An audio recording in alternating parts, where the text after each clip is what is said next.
Since we last spoke, I've been struggling with my main whip, the zipper sweater man. On top of that, baking a decent loaf of bread has become my Everest. It's been making me think about you new knitters out there, so I have some thoughts to share with you all especially. Thanks Squarespace for sponsoring this video.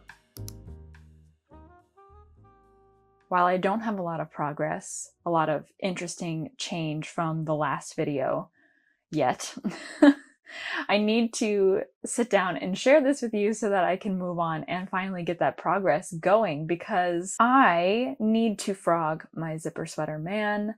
I was doing such great progress with it since I last shared it with you. I went from working on the collar to getting started on the raglan increases, and everything was going so well until suddenly it wasn't anymore. And I need to just tell you and show you what happened so that I can quickly frog it and just get back on track. It was going so well. I was so happy to be working on this project. It was just flying off the needles in a sense. You know, I was just really enjoying working on it, and time seemed to be flying every time that I did have a moment to sit down with it. I really love the color. This is Drops Alaska in like a navy color, and I think it's a really beautiful navy.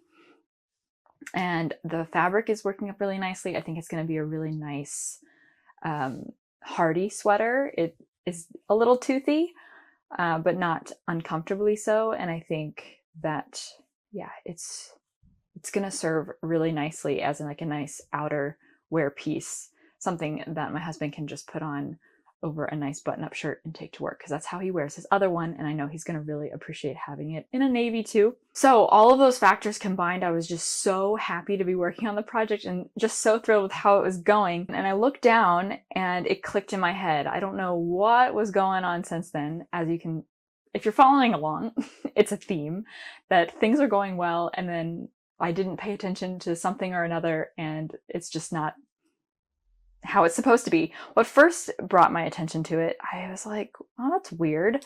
These little bumps on the collar. If you can see that. I was like, oh, well, I must have been working inside out, but that's not really an issue. It's just a feature. I even showed it to my husband. I was like, well, you got a little design feature that you didn't really bargain for. Get to the point. So when you're working the zipper sweater, you have stitches on holds for then to work a little insert for the zipper. And it truly is inside out, because those are on the outside of the sweater when they should be on the inside. So somehow I guess I started working on the wrong row, on the wrong side, and the inside is now the outside, and vice versa, which is not a simple fix, not something that I can just be like, oh, well, that's a design feature. No, I'm going to have to frog all the way back to where I combine for the collar, unfortunately. So you can see that here. So unfortunately, a lot of time and effort went in vain, and I'm gonna just have to get started again. But I wanted to share that and show the silly mistake, because I laughed to myself. And I'm over it now. It was a big thing when I first discovered it, but time has definitely healed the wound, and I'm ready to get working on it again. But I couldn't start working again without sharing that with you. So here's some of the knitting time that I've spent in the last 2 weeks. And I'm gonna say goodbye to it. The only thing that I'm just really hoping for is that it won't be so difficult to pick those stitches back up, because I didn't put a lifeline in. I'm not a lifeline type knitter. Maybe I will be after this. So I'm just really hoping that I can easily recover those stitches, and it's not going to be a huge drama to frog all the way back up to the collar and then get started on the body again. I hope I don't have to do too much doctoring there, and that it will be pretty easy to recover. That's the hope. But isn't this just a really lovely color? It's a really lovely color. It's a nice fabric. But on the bright side, that has actually forced me to work on a project that I have not really wanted to work on. It is the Emerson pullover that I shared. That is the brioche stitch sweater. I wasn't really liking it because I was actually using the same type of yarn, and for whatever reason, which I discovered, I was enjoying working on this sweater and not that.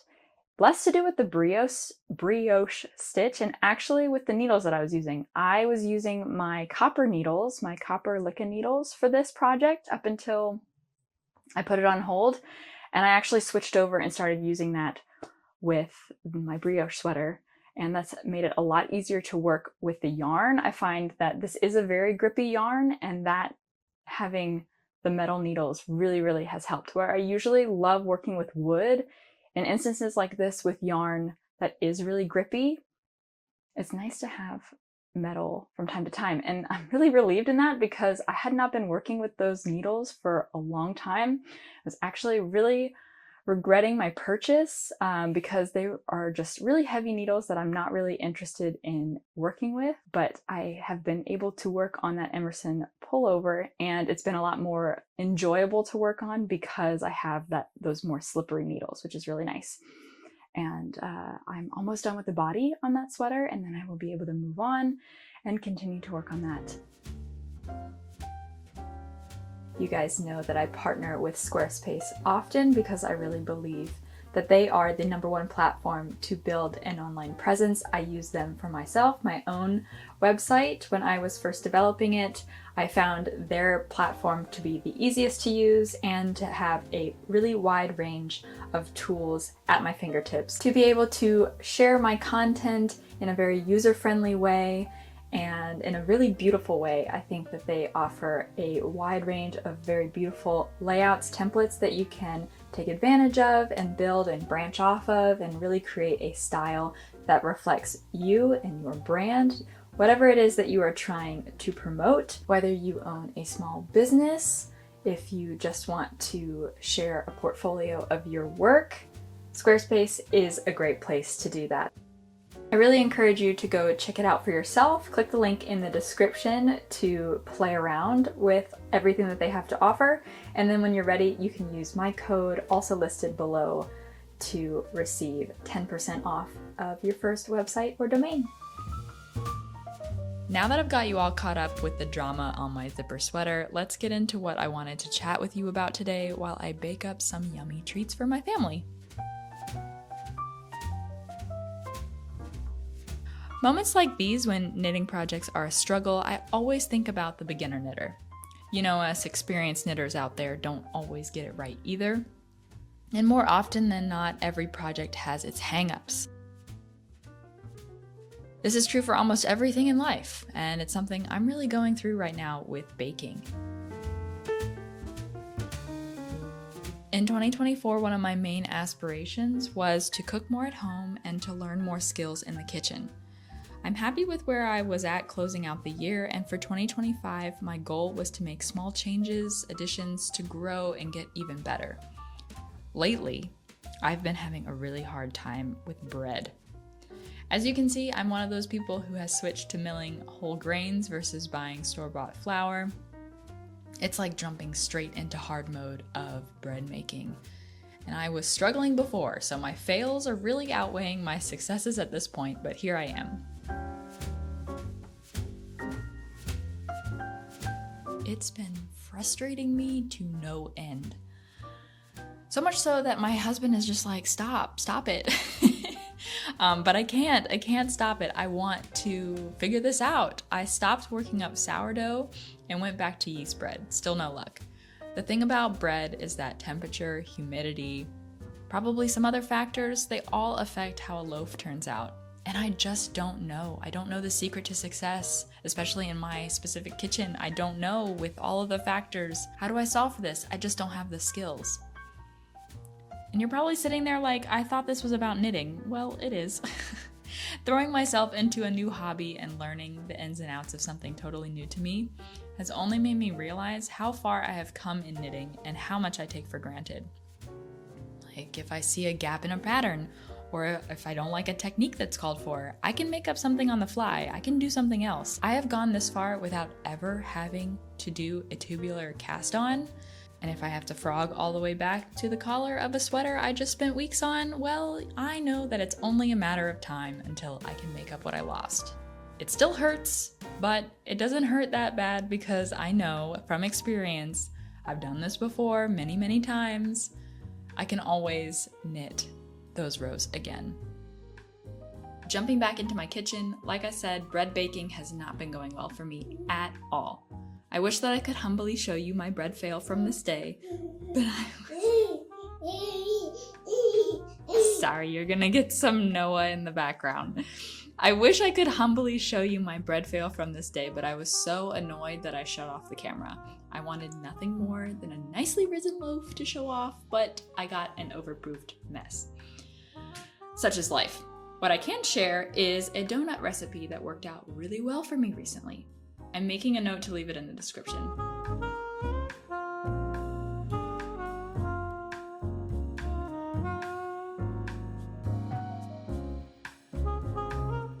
It wasn't really sweet at all, which is actually something I prefer, so Arthur can enjoy it too.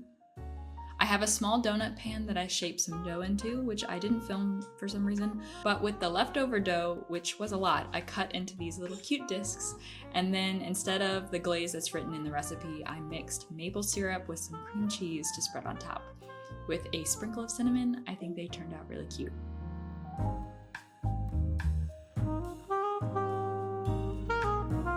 Back to my zipper sweater, I think it took around a week to get from the folded collar to the end of the raglan increases.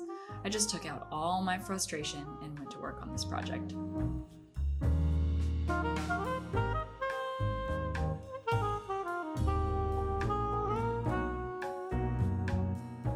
What I want you to take from this video is that you shouldn't give up.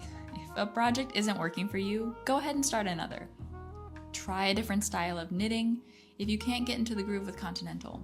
I'm an English knitter. I've never worked continental. I can't even say that I really tried to learn. I just know that it's not gonna work for me. If you did something new for the first time, even if you didn't do it perfectly, that's still more than you did the day before. And as you keep going, you're only gonna get better. Knitting, crochet, sewing, baking. The hard truth is that these are all hobbies that require practice. You might be a natural and pick it up really fast, but if you don't churn out immaculate sweaters your first go round, you are just like the majority of us out there. It's important not to look at those who have been knitting for 10 years or more and think you should be on the same level. But then if you've been knitting for 10 years and you don't know all these other skills that someone that's been knitting for like 2 years knows, I mean, that's not a big deal either. We are all going at our own pace, but what we all have in common is that we're creating something with our own hands. And that's priceless.